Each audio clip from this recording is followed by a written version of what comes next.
अर्को सन्दर्भको कुरा गर्नुहुन्छ भने एउटा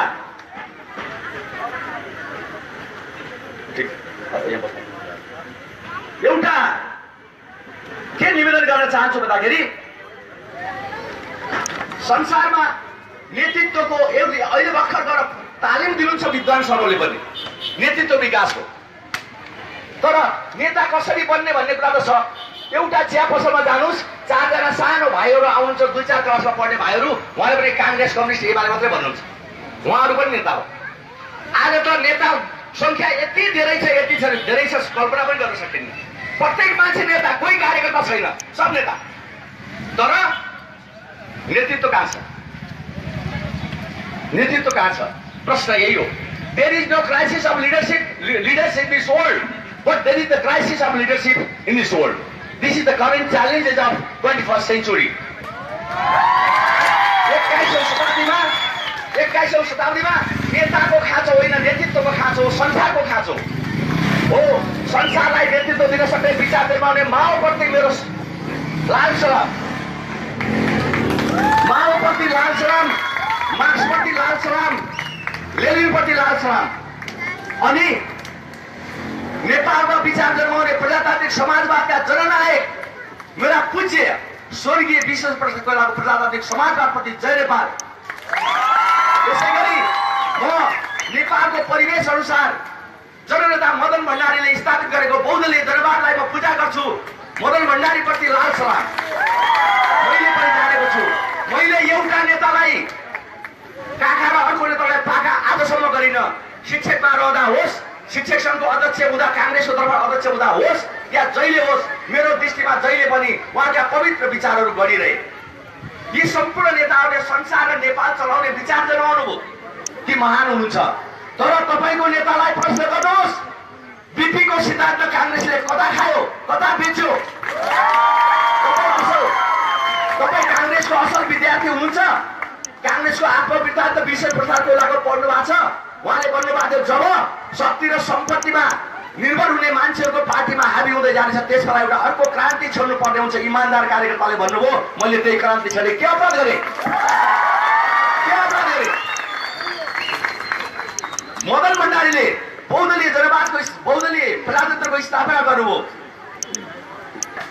होइन, उहाँले स्थापना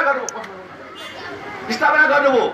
अब त्यसो भए मैले उहाँहरूको सिद्धान्तलाई कमजोर ठानेको होइन, संसार बदल्ने विचार उहाँले दिनुभएको छ।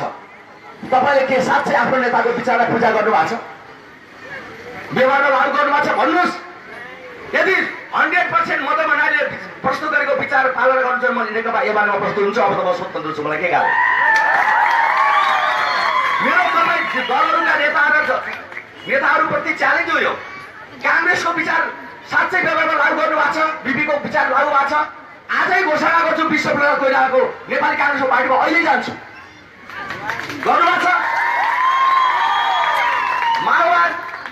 माओवादीको विचार, मार्क्स लेनिन र माओको विचारलाई कुन पार्टीले आफ्नो व्यवहारमा प्रस्तुत गरेको छ भन्नुहोस्। तपाईँ मार्क्सले भन्नुहोस्, आजै त्यही पार्टीमा प्रवेश गर्छु।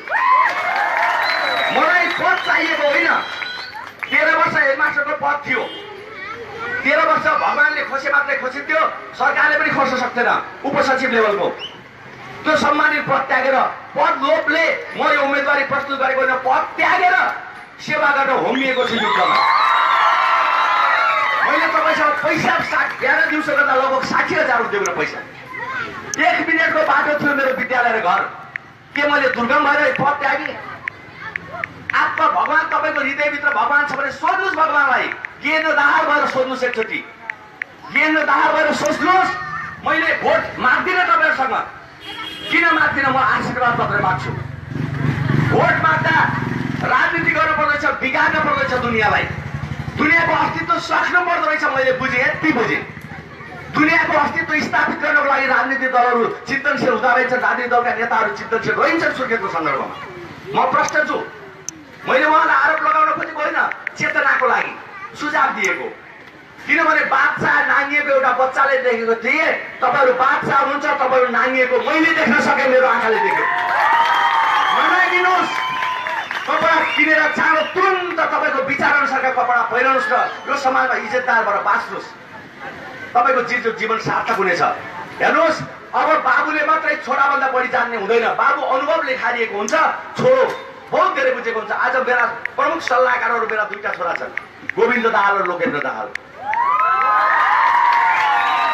मैले तपाईँलाई चेला बन्नुभएको होला। यी विद्यार्थी जहिले आजसम्म 27 वर्ष मैले पढाएँ, ती मेरा चेला होइनन्। तपाईँहरू भ्रममा हुनुहुन्छ विद्वानहरू, राजनीतिक दलका व्यक्तित्वहरू। तपाईँहरूसँग म उच्च आदर गर्दै भन्न चाहन्छु, जति पनि जन्मेदेखि आजसम्म मैले जति विद्यार्थी टिचरमा भएदेखि आजसम्म पढाएँ, ती विद्यार्थी मेरा गुरु हुन्, चेला होइनन्। यही हो गोविन्द दाहालको परिचय, अरू परिचय हुन सक्दैन। किनकि म कम्प्युटर चलाउन जान्दिनँ, मोबाइल चलाउन जान्दिनँ, 21 टेक्नोलोजीको प्रयोग गर्न जान्दिनँ। मैले फुर्ती लगाएर हुँदैन। सत्य सत्य हो, चाहे एक्लो होस् बृहस्पति हो, त्यो बृहस्पति नै हो, सत्य हुन्छ। झुटो बनाउन खोजेर झुटो हुँदैन। म निवेदन गर्न चाहन्छु, मेरो उम्मेदवारी प्रस्तुत किन भयो? धेरैले भन्नुभयो तर स्वतन्त्र उठेर सम्भवै छैन। मैले हरेक कुरामा सम्भावना देख्छु, एउटा मात्रै कुराको समाधान छैन। एउटा मात्रै कुराको संसारमा समाधान छैन, त्यो मृत्युको मात्रै। मृत्युको समाधान छैन। छ भने भन्नुहोस्, होइन भने बाँकी सबै समस्याको समाधान छ, मेरो ग्यारेन्टी। विश्वास गर्नुहोस्, त्यो हामी समाधान दिन सक्छौँ। म समस्या बन्न आएको होइन, यो समाजको समाधान म बन्न आएको हुँ।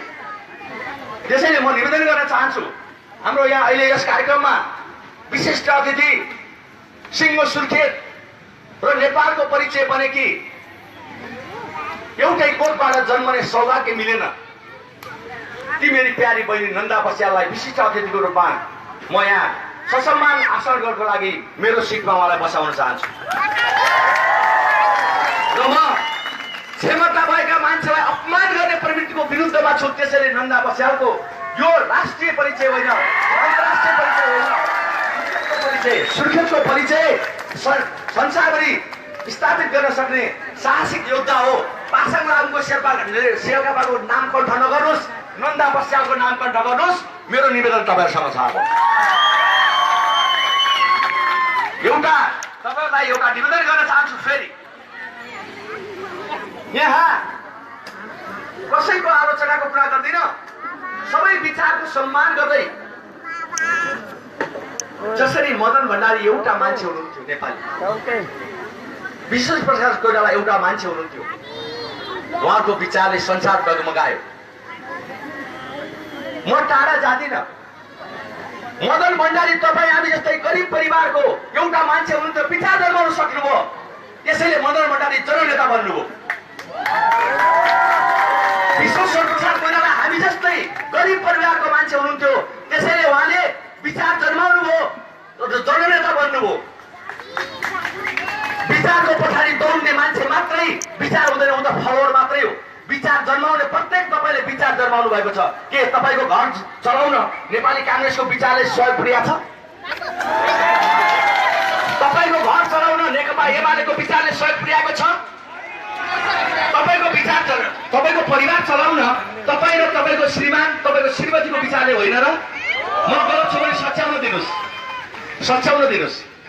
तपाईँलाई चलाए कसले? तपाईँको पार्टीको विचारले होइन, कसको विचारले? तपाईँको विचारले। तपाईँ विचारको मान्छे होइन। उहाँहरू दलित हो, उहाँहरू थारू हो। जिन्दगीभरि बरु राजाको पञ्चायती पालामा त अहिले तपाईँलाई कस्तो लाग्यो दलहरूको चरित्र भन्दाखेरि, राजाको पालामा इतर पक्ष भनिन्थ्यो नि, आज दलहरूको विरुद्धमा एउटा शब्द बोल्यो भने त्यो इतर पक्ष भएको छ। त्यसैले यी निरङ्कुशतावादी चरित्र भएका दलहरूको विरुद्धमा उभिनु नै वर्तमान अवस्थाको नागरिकहरूको उत्कृष्ट एउटा चाहिँ अभियान हुनेछ। त्यो अभियान मैले छेडेको छु, पूज्य छु। तपाईँको आशीर्वाद मेरो लागि सबैभन्दा महान छ, शक्तिशाली छ। म यहाँलाई निवेदन गर्न चाहन्छु, हामीले आफ्नो प्रगतिको कुरा होइन, आफ्नो प्रगतिको कुरा त बाटोमा हिँड्ने सामान्य अमुक नाम गरेको जनावरले पनि आफ्नो बारेमा सोध्छ, अमुक नाम गरेको जनावरले पनि किरा फटाकाले पनि आफ्नो बारेमा सोध्छ। हाम्रो त कुरै नगरौँ। त्यसकारण हामी बस्ने समाज हाम्रो घर हो कि होइन, मलाई जवाब दिनुहोस्। यदि घर हो भने तपाईँ हाम्रो विचारले यो घर चलाउने कि नचलाउने तपाईँसँग मेरो एक प्रश्न छ। पार्टीको विचारले कति चलायो मलाई थाहा छैन। एउटा सानो उदाहरण दिन्छु। मैले 2033 सालमा 3 क्लासमा पढ्दा म 7 वर्षको उमेरको थिएँ। मलाई त्यस बेलामा कुकुरले टोकेको थियो। बौला कुकुरले नेपालगञ्ज जानु पर्थ्यो। सुर्खेत एयरपोर्टबाट प्लेन चढेर म नेपालगञ्ज गएँ मेरो बुवासँग, मेरो पूजनीय बुवा कृष्णप्रसाद दाहालसँग। उहाँले 90 रुपियाँ भाडा तिर्नुभयो। बहराइज गरेर 14वटा सुई पेटमा लगाइयो। फर्केर आउँदा फेरि त्यतिबाट आइयो। आजभन्दा 40 वर्ष अगाडिको कुरा हो। त्यस बेला प्लेन चढ्थ्यो, सुर्खेत नेपालगञ्ज चल्थ्यो, सुर्खेत काठमाडौँ चल्थ्यो, सुर्खेत जुम्ला चल्थ्यो। मलाई भनिदिनुहोस्, सुर्खेतबाट मलाई अहिले तपाईँलाई कुकुरले टोक्यो भने गेदार छोड्नुहोस्। तपाईँलाई यहाँ उपचार हुन नसक्ने भयो भने तपाईँलाई सुर्खेतबाट नेपाल जाने प्लेन चल्छ, काठमाडौँ जाने प्लेन चल्छ। 40 वर्ष धकेलिएको बुझ्नुभयो कि भएन? एउटा प्लेन चल्दैन। मलाई एउटा जवाब दिनुहोस्, संसारको कुन राजधानी हुन्छ जहाँ प्लेन चल्दैन? एउटा इक्जाम्पल दिनुहोस्, म 1000 पटक माफी माग्छु। त्यही हो सुर्खेत, राजधानी हुँदैछ तर एउटा प्लेन चल्दैन। नेपालगञ्ज भएर आउनुपर्छ। सामान्य कुरा हेरौँ। दोस्रो के छ मलाई थाहा छैन। ढलका कुरादेखि लिएर सबै समस्या घोषणा पत्रमा तपाईँले हेर्नु भएको छ। दोस्रो कुरा 6 दिन भयो पानी नआएको मेरो घर। 6 दिन भयो। तपाईँका कति आएको छैन, कति दिन आएन मलाई थाहा भएन। विकल्प र समाधान लिन नसक्ने नेतृत्वमा बस्ने अधिकार छ कि छैन तपाईँ जवाब दिनुहोस्। त्यसै कुर्सीमा बसेर झन्डा हल्लाएर यो समस्याको समाधान हुँदैन, यो समस्याको समाधान जनताको समाधान गर्ने हो यदि भने यी आधारभूत समस्याको समाधान खोज्नुहोस्। अर्को शिक्षाको कुरा गर्नुहोस्। प्रत्येकले पैसा तिर्नुपर्ने स्थिति छ, मासिक फी। म पनि हिजो हेर्छौँ पैसा उठाएकै। मलाई थाहा छ समस्या के हो, समाधान के हो।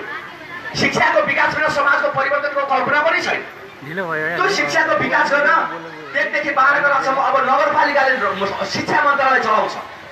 नियम नगरपालिकाले बनाउने हो। नगरपालिकाले 1 देखि 12 सम्मको डिसिजन गर्ने, स्थायी स्वीकृति दिने पनि त्यही हो।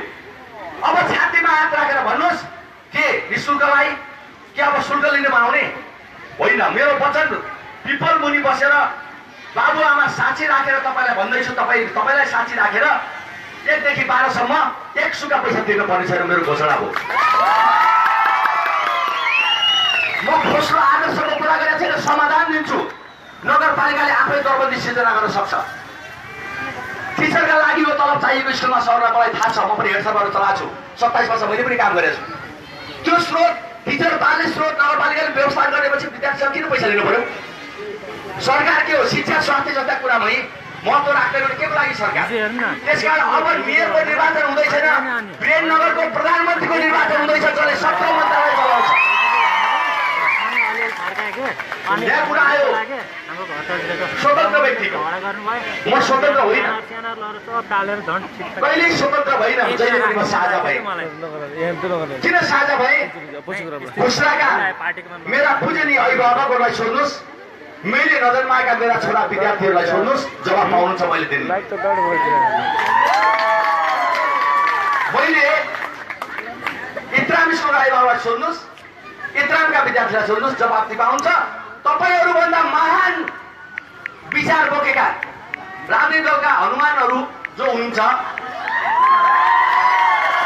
उहाँहरूलाई यदि यो प्रश्नको जवाब चाहियो भने ती विद्यार्थीसँग गएर सोध्नुहोस् किन हनुमान भन्दैछु उहाँलाई थाहा छ? मलाई डर छैन। हेर्नुहोस्, लोभ र पापमा नफस्ने मान्छेलाई डर हुँदैन।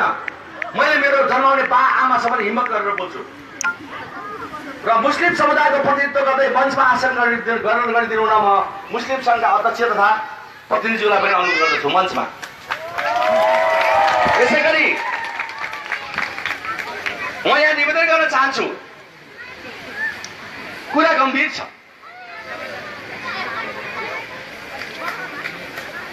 पानीको विकल्प के? काठमाडौँमा ट्याङ्करले पानी बाँड्नुहुन्छ, सुर्खेतमा हुँदैन। नगरपालिकाको आफ्नो ट्याङ्कर बनाउँछ अनि तपाईँका घर घर बाँड्छ, सक्यो। त्यसै भेरीको लिफ्टबाट भनेर नाटक नगरे हुन्छ। यहाँले त्यो दिन लङटर्म परियोजनामा परिसकेको छ, मलाई पनि थाहा छ।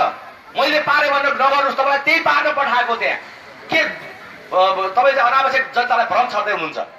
विकल्प त्यस बेलासम्म विकल्प केही नहुने मान्छे पानी खानबाट मर्ने। मेरो समाधानभित्र नगरपालिका